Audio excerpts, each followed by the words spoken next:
امام احمد بن حنبل رحمۃ اللہ علیہ نے اپنے صاحبزادے کو شادی کی رات 10 نصیحتیں فرمائی، لہٰذا ان کو غور سے سنو اور عمل کا ارادہ کرو۔ یہ عورتیں تمہاری توجہ چاہتی ہیں اور یہ چاہتی ہیں کہ تم ان سے واضح الفاظ میں محبت کا اظہار کرتے رہو، لہٰذا وقتاً فوقتاً اپنی بیوی کو اپنی محبت کا احساس دلاتے رہو اور واضح الفاظ میں اس کو بتاؤ کہ وہ تمہارے لیے کس قدر اہم اور محبوب ہے۔ اس گمان میں نہ رہو کہ وہ خود سمجھ جائے گی۔ رشتوں کو اظہار کی ضرورت ہمیشہ رہتی ہے۔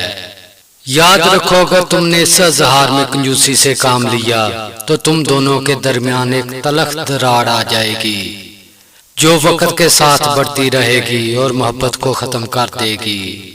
عورتوں کو سخت مزاج اور ضرورت سے زیادہ محتاط مردوں سے کوفت ہوتی ہے، لیکن وہ نرم مزاج مرد کا فائدہ بھی اٹھانا جانتی ہے، لہٰذا ان دونوں صفات میں اعتدال سے کام لینا تاکہ گھر میں توازن قائم رہے اور تم دونوں کو ذہنی سکون حاصل ہو۔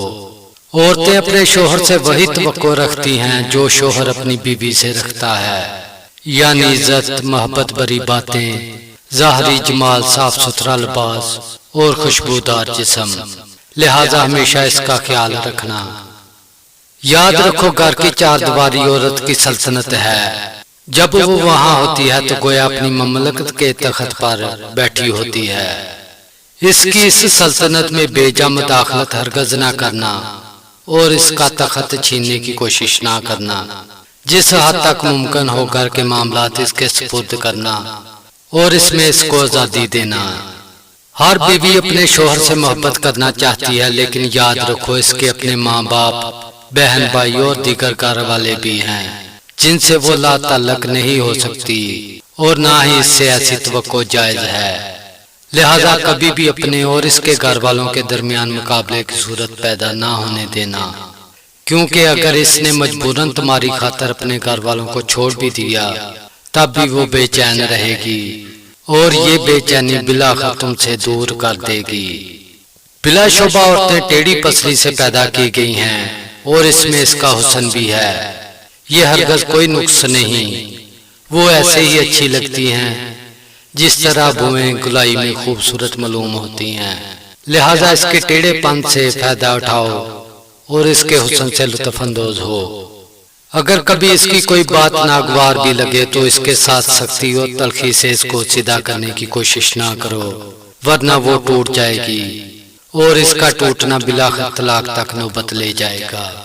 اس کے ساتھ ایسا بھی نہ کرنا کہ اس کی ہر غلط اور بے جا بات مانتے ہی چلے جاؤ، ورنہ وہ مغرور ہو جائے گی جو اس کے اپنے ہی لیے نقصان دہ ہے، لہٰذا معتدل مزاج رہنا اور حکمت سے معاملات کو چلانا۔ شوہر کی ناقدری اور ناشکری اکثر عورتوں کی فطرت میں ہوتی ہے۔ اگر ساری عمر بھی اس پر نوازشیں کرتے رہو لیکن کبھی کوئی کمی رہ گئی تو وہ یہی کہے گی تم نے میری کون سی بات آج تک سنی ہے، لہٰذا اس کی اس فطرت سے زیادہ پریشان مت ہونا اور نہ ہی اس کی وجہ سے اس سے محبت میں کمی کرنا۔ یہ ایک چھوٹا سا عیب ہے اس کے اندر، لیکن اس کے مقابلے میں اس کے اندر بے شمار خوبیاں بھی ہیں، بس تم اس پر نظر رکھنا، اللہ کی بندی سمجھ کر اس سے محبت کرتے رہنا اور حقوق ادا کرتے رہنا۔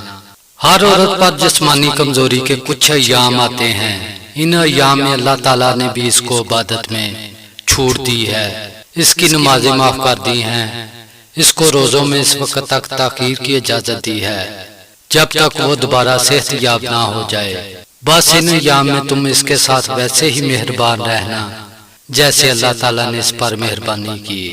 آخر میں بس یہ یاد رکھو کہ تمہاری بیوی تمہارے پاس ایک قیدی ہے جس کے بارے میں اللہ تعالیٰ تم سے سوال کرے گا، بس اس کے ساتھ انتہائی رحم و کرم کا معاملہ کرنا۔